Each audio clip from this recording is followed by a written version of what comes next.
The World Health Organization declares the coronavirus a pandemic. Chinese officials have invented a terrifying way to make money. And why Taiwan is doing such a good job containing the coronavirus.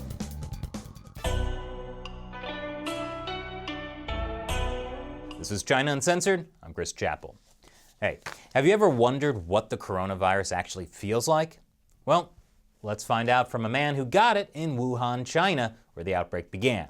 It felt like I could only use half my lung capacity, and every breath that I took wasn't enough, and I just couldn't get enough air.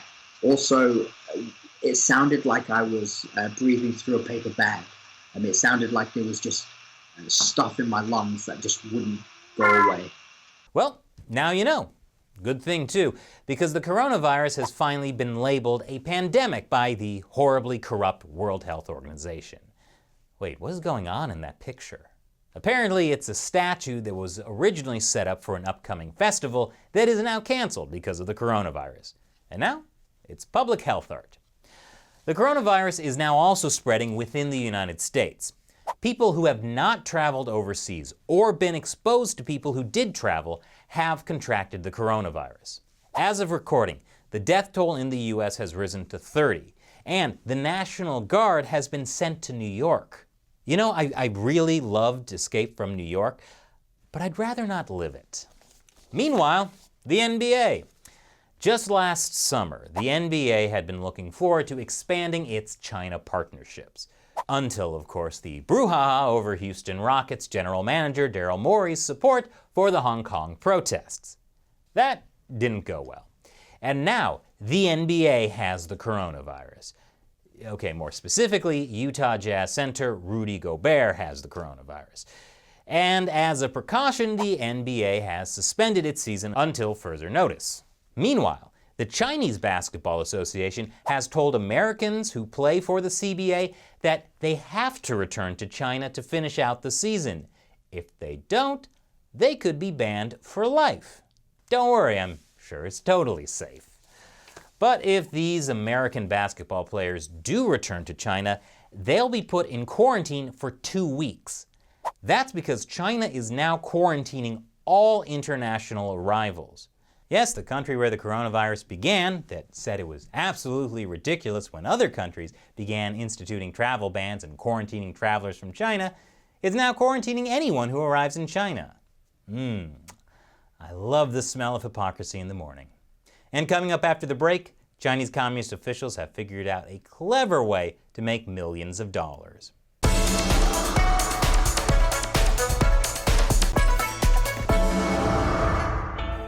Welcome back to China Uncensored. I'm Chris Chappell. The People's Republic of China has the world's second biggest economy. It wasn't always like that, but over the last several decades, Chinese communist officials have gotten really good at making money. See, back in the 1950s, Chairman Mao Zedong told his officials to kill rich people and take their stuff. But that only went so far because eventually China ran out of rich people to kill. So in the early 2000s, three-legged money toad and Communist Party leader Jiang Zemin led a brilliant new scheme. It combined the best elements of communism and cutthroat capitalism.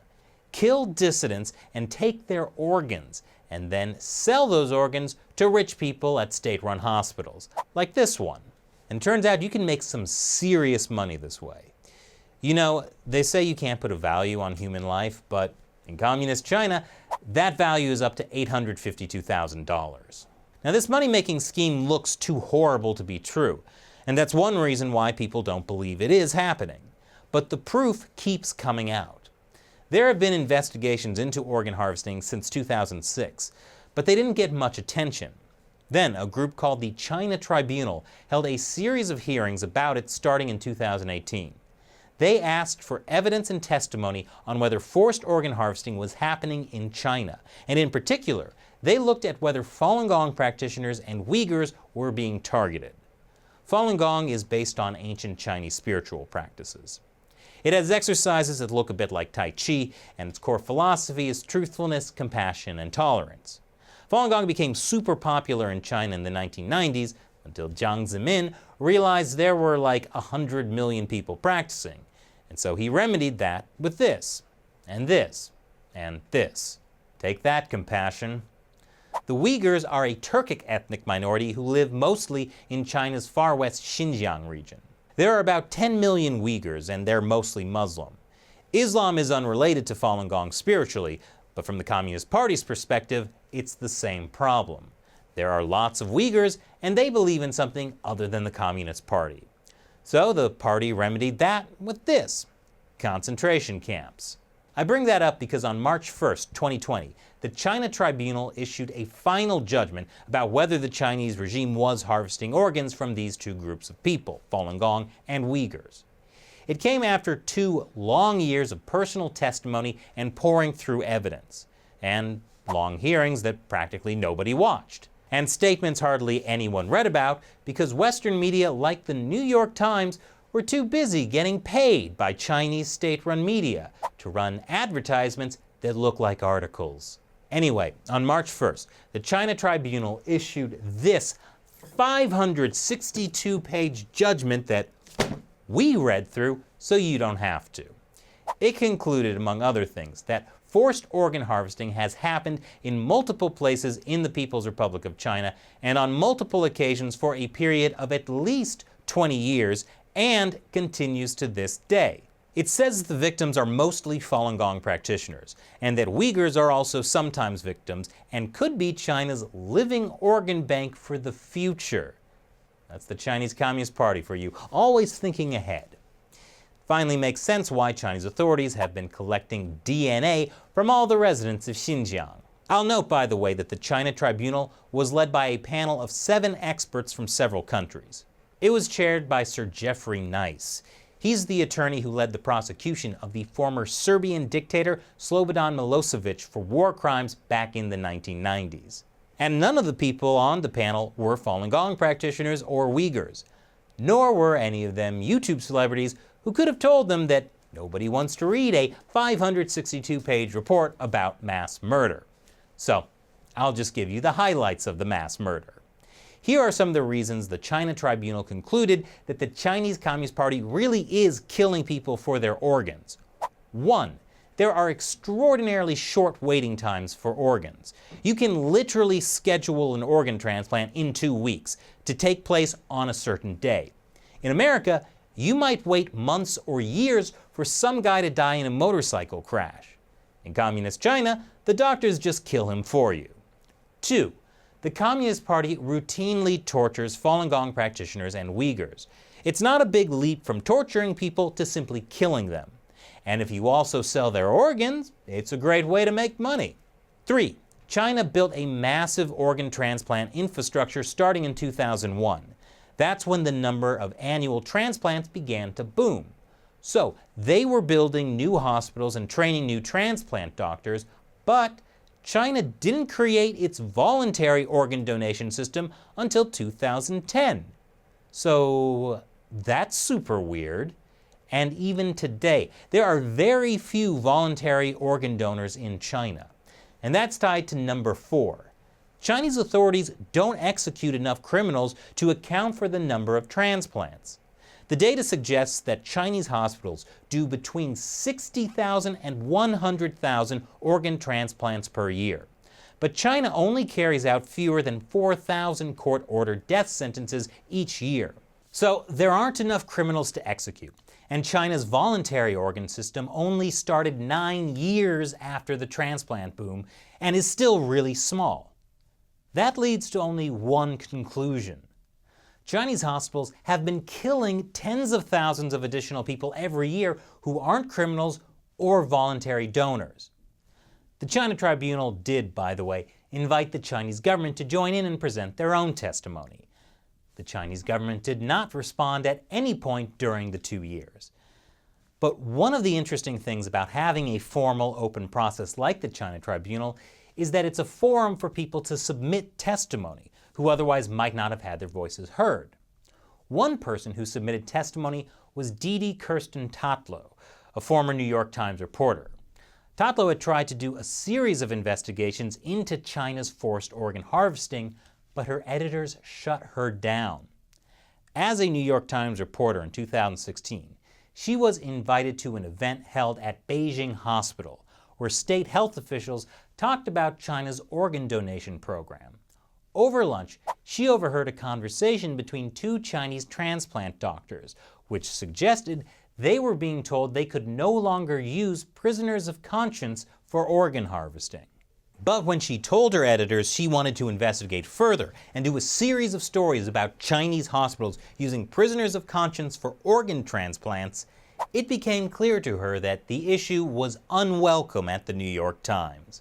Now, on top of the conclusions from the China Tribunal, there's this very long, very detailed, and frankly kind of boring report published last November in a fancy peer-reviewed medical journal.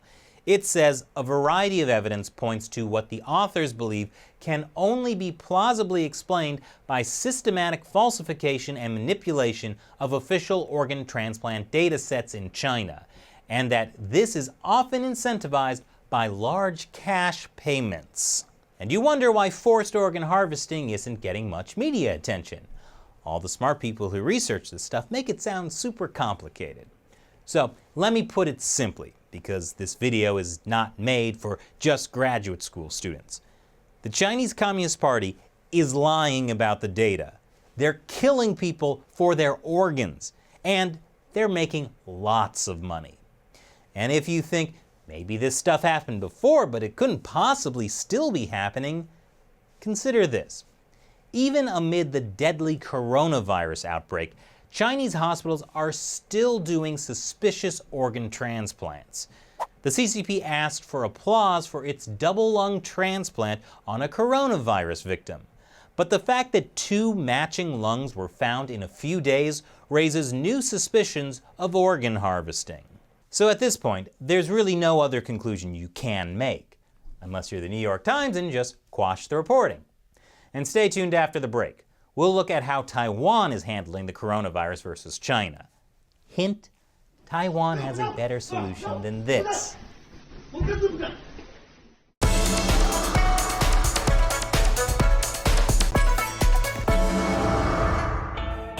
Welcome back to China Uncensored. I'm Chris Chappell. The Chinese Communist Party has taken some pretty heavy-handed measures to contain the spread of the deadly coronavirus, like putting an entire province of 58 million people under lockdown, restricting the movements of more than half the country, and forcing people who might be sick into quarantine centers against their will. The World Health Organization has praised how China has handled the coronavirus outbreak. Almost all member states were praising China for what it did. China took action massively at the epicenter, at the source of the outbreak. And even some Western media have been praising the China model. This article suggests that drastic measures, similar to those deployed by China and imposed in parts of Italy to contain the epidemic, are now overdue elsewhere. Yeah, I can't wait to see this in America. And Chinese state-run media haven't just been praising their own authoritarian system. They've also been highlighting criticism of the United States and other democracies for their coronavirus response.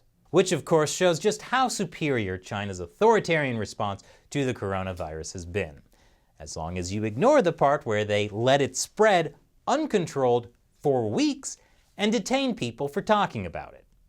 But democratic Taiwan has taken a very different approach to the coronavirus than mainland China, and it's kept the number of infections and deaths shockingly low. Based on the numbers, Taiwan should have been hit really hard by the coronavirus. In mainland China, there have officially been 80,000 infections. The true figure is probably at least a few 100,000 because there aren't enough healthcare workers or test kits to test all the people who are at risk. Not to mention the fact that the Chinese Communist Party has a keen interest in keeping the official count low. Taiwan's population is 1/60th of China's. Based on that, you might expect Taiwan to have at least 1,000 cases, but it only has 47. That's really few, especially given that millions of people travel between China and Taiwan each year. And especially given that the World Health Organization has excluded Taiwan from participating in WHO programs because of pressure from China. So why are there so few cases in Taiwan? Especially when there are so many cases in South Korea, Italy, and Iran. It's because Taiwan's response to the coronavirus has been diligent, open, and transparent. It's no secret what Taiwan's leadership thinks about the Chinese Communist Party. President Tsai Ing-wen says Beijing is the biggest threat to Taiwan's free and democratic way of life. And it turns out, Taiwan recognizing Beijing's threat on all levels has been a very wise perspective for handling the coronavirus. As of what we know now, the first coronavirus outbreak in Wuhan, China started sometime around early December last year. But the Chinese officials covered it up until January 20th. That's when Chinese leader Xi Jinping first publicly admitted that the new coronavirus was a thing and that officials should make resolute efforts to curb the virus. But a full 3 weeks before that, while Xi Jinping was giving his New Year propaganda speech and most people in China had no idea about the coronavirus, Taiwan's leadership was already on the ball. On December 31st, 2019, when the World Health Organization was notified of pneumonia of unknown cause in Wuhan, China, Taiwanese officials began to board planes and assess passengers on direct flights from Wuhan for fever and pneumonia symptoms before passengers could deplane. Then, as early as January 5th, 2020, notification was expanded to include any individual who had traveled to Wuhan in the past 14 days and had a fever or symptoms of upper respiratory tract infection. And soon, the Taiwan government began a highly effective campaign to educate the public. Taiwan's Minister of Health has given numerous matter-of-fact speeches about the risks of the coronavirus and how people can protect themselves. President Tsai Ing-wen made this video about how pharmacies are rationing surgical masks. Taiwan is using a mask rationing system to stop people from hoarding and price gouging masks. At the same time, Taiwan has also dramatically increased their mask manufacturing. And President Tsai Ing-wen demonstrated social distancing by using a traditional greeting instead of a handshake. Much better than the social distancing most of us experienced in high school. Not me, of course. And most importantly, Taiwan's government at all levels has pushed the most important message over and over again. Wash your hands, your filthy, filthy hands. And because it's Taiwan, a lot of the messaging involves cuddly mascots. Like this Shiba Inu who tells you to wash your dirty paws, cover your snout when sneezing, and keep a positive attitude while doing epidemic prevention. How can you say no to that face? That's so much better than Corona-chan. But I wouldn't want you to think that Taiwan's disease prevention relies entirely on Shiba Inus. They're also using robots. One elementary school in Taiwan built these Lego robots to dispense disinfectant. Side note, when you're washing your hands with soap, you should scrub them for a full 20 seconds. That's how long it takes to sing Happy Birthday twice. You don't have to sing it out loud. Or you could recite the Litany Against Fear from Dune. That works too. One reason Taiwan has done such a good job fighting the coronavirus is because of their experience with the SARS epidemic in 2003, where more than 400 people in Taiwan were infected. Less than a year later, Taiwan established the National Health Command Center, or NHCC. The NHCC is meant to serve as a disaster management center command point, coordinating and advising authorities at a regional and central level so that in the case of a new outbreak, no time and resources are wasted. The NHCC used technology to merge the databases for Taiwan's national health insurance system and its travel entry system. Persons with low risk were sent a health declaration border pass via SMS to their phones for faster immigration clearance. Those with higher risk were quarantined at home and tracked through their mobile phone to ensure that they remained at home during the incubation period. So instead of forcibly quarantining 58 million people, Taiwan only quarantined the small number of individuals who actually posed a risk to others. Yeah, that's a much better system than this. Taiwan has also fared a lot better than some of the countries that have joined China's Belt and Road Initiative. South Korea, Italy, and Iran all have serious outbreaks right now, and their governments all have strong ties to the Chinese Communist Party. Coincidence? Maybe, maybe not. Consider this. China's official position is that travel restrictions are an overreaction. And China has criticized the West for spreading negative, twisted falsehoods about the coronavirus. I'll bet certain governments felt political pressure to not take massive action back in January, when the coronavirus could have been more easily stopped. For example, Italy joined China's Belt and Road last year. That may be why they hesitated to impose a travel ban on visitors from mainland China. Of course, the coronavirus has now spread to more than 9,000 people in Italy, and the entire country is on lockdown.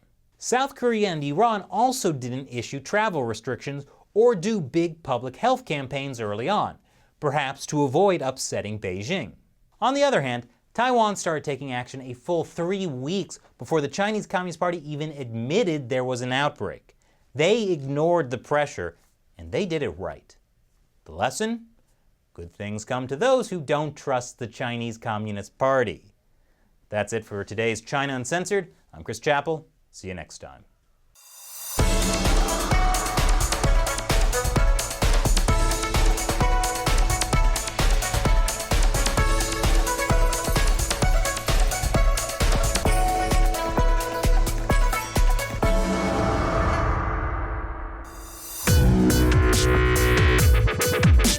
Viewers have described China Uncensored like The Daily Show, but about China.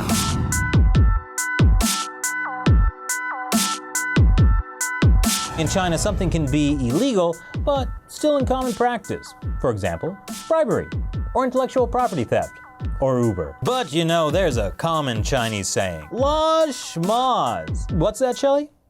Oh, okay. I'm being told no Chinese people ever say that. At the beginning, I was super excited when I got 500 views on an episode, and now the show's grown to about 500,000 subscribers on YouTube. One episode reached 7.9 million people and counting. Ride in luxury to your destination in only double the amount of time it would take you to fly there. Dreams come true. And China is the little engine that could. I'm a little freaked out that many people have seen my face.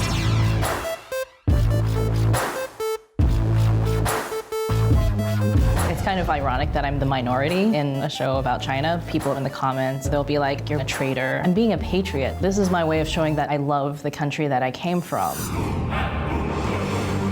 Matt, Shelley, and I went to the Philippines to disputed waters, the Scarborough Shoal. China and the Philippines claim the Scarborough Shoal. The Chinese military is asserting its claims in the South China Sea, so there's a dispute. We had to take a rickety little Filipino fishing boat surrounded by threatening Chinese Coast Guard vessels. Chris planted the China Uncensored flag, and then we got away with it. Chris, Shelley, our cameraman, and I went to the Waldorf Astoria in New York, hoping to interview the leader of China, Xi Jinping.